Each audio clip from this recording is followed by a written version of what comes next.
नमस्कार दर्शकों।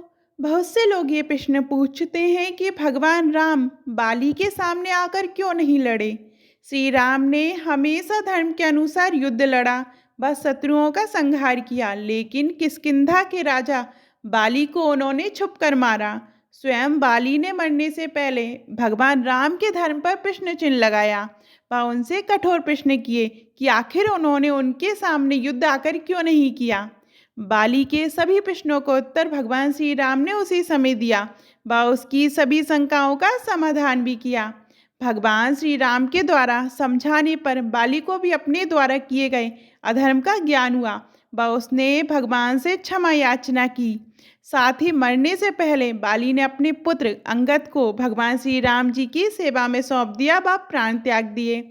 ऐसे में आज हम आपके मुख्य प्रश्न भगवान राम ने बाली को छुपकर क्यों मारा का उत्तर देने जा रहे हैं। इसके पीछे एक नहीं बल्कि 5 कारण थे। आइए जानते हैं उनके बारे में। भगवान विष्णु ने मुख्य रूप से लंका के राजा रावण का वध करने के लिए श्री राम के रूप में जन्म लिया था। रावण न केवल लंका का राजा था, बल्कि उसने अपनी शक्ति से तीनों लोकों में आतंक फैला रखा था। श्री राम जी के हाथों रावण वध के बारे में तो सभी जानते हैं, लेकिन क्या आप ये भी जानते हैं कि रावण का बाली के साथ भी भीषण युद्ध हुआ था। इस युद्ध में न केवल बाली विजयी हुआ था, बल्कि उसने 6 महीने तक रावण को अपनी कैद में भी रखा था। बाली की रावण पर जीत का मुख्य कारण उसको भगवान ब्रह्मा से मिला वरदान था। ऐसे में एक प्रश्न और उठता है कि आखिरकार बाली को क्या वरदान प्राप्त था जिससे उसने रावण जैसे योद्धा को भी हरा दिया था। सबसे पहले हम बाली को मिले वरदान के बारे में ही बताएंगे। इसी के साथ ही भगवान राम ने बाली को क्यों मारा, इससे संबंधित 4 कारण और बताएंगे। बाली को स्वयं भगवान ब्रह्मा से ये वरदान प्राप्त था कि वह जब भी किसी से युद्ध करने जाएगा तो उसके शत्रु की आधी शक्ति समाप्त होकर उसके अंदर आ जाएगी। उदाहरण के लिए, यदि बाली के अंदर 100 हाथियों का बल है हो व भगवान श्री राम के पास 1000 हाथियों का बल हो, तो भगवान श्री राम से युद्ध करते समय उनके 500 हाथियों का बल समाप्त होकर बाली के अंदर आ जाएगा। इस प्रकार बाली के पास 600 हाथियों का बल हो जाता है। बस श्री राम जी की शक्ति आधी रहकर उनके पास केवल 500 हाथियों का बल रहता। इस प्रकार वरदान के प्रभाव से भगवान श्री राम बाली को सामने से हराना असंभव था। यदि श्री राम बाली को सामने से हरा भी देते तो भगवान ब्रह्मा का दिया हुआ वरदान असत्य सिद्ध हो जाता। इसलिए भगवान श्री राम को बाली को छिपकर मारना पड़ा। यही इसका मुख्य कारण था। चूंकि संपूर्ण पृथ्वी इस वाकु वंश के अधीन थी, बहुत समय अयोध्या के राजा दशरथ पुत्र व राम के छोटे भाई भरत थे। अपने राजा की आज्ञा के अनुसार भगवान श्री राम अपने 14 वर्षों के वनवास में राक्षसों व अधर्मियों का वध कर रहे थे।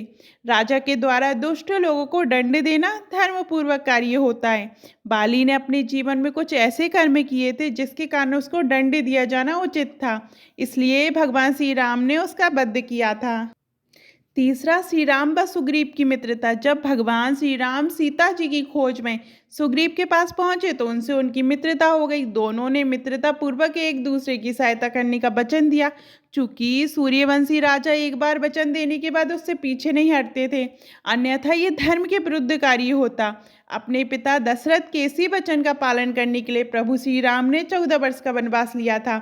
इसलिए अपने मित्र सुग्रीव को दिए वचन के अनुसार उनका बाली का वध करना निश्चित हो गया था, जिसे वे छुटला नहीं सकते थे। चौथा, बाली व रावण की मित्रता। बहुत समय पहले लंका के राजा रावण व बाली के बीच भीषण युद्ध हुआ था व उसमें रावण की पराजय हुई थी। तब रावण के क्षमा मांगने के पश्चात दोनों के बीच मित्रता हो गई थी। चूंकि रावण ही माता सीता का अपहरण करके उन्हें लंका ले गया था, इसलिए उसके ही मित्र से सहायता मांगना मूर्खता होती।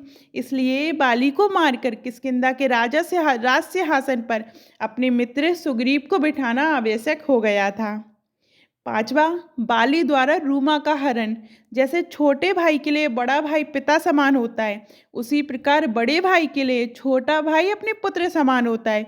यदि छोटे भाई से भूलवश कोई गलती हो भी जाए तो उसे क्षमा करना बड़े भाई का कर्तव्य होता है। लेकिन बाली ने क्रोध में आकर न केवल अपने छोटे भाई सुग्रीव का भरी सभा में अपमान किया, बल्कि उसे ठोकर मारकर देश से निकाल दिया।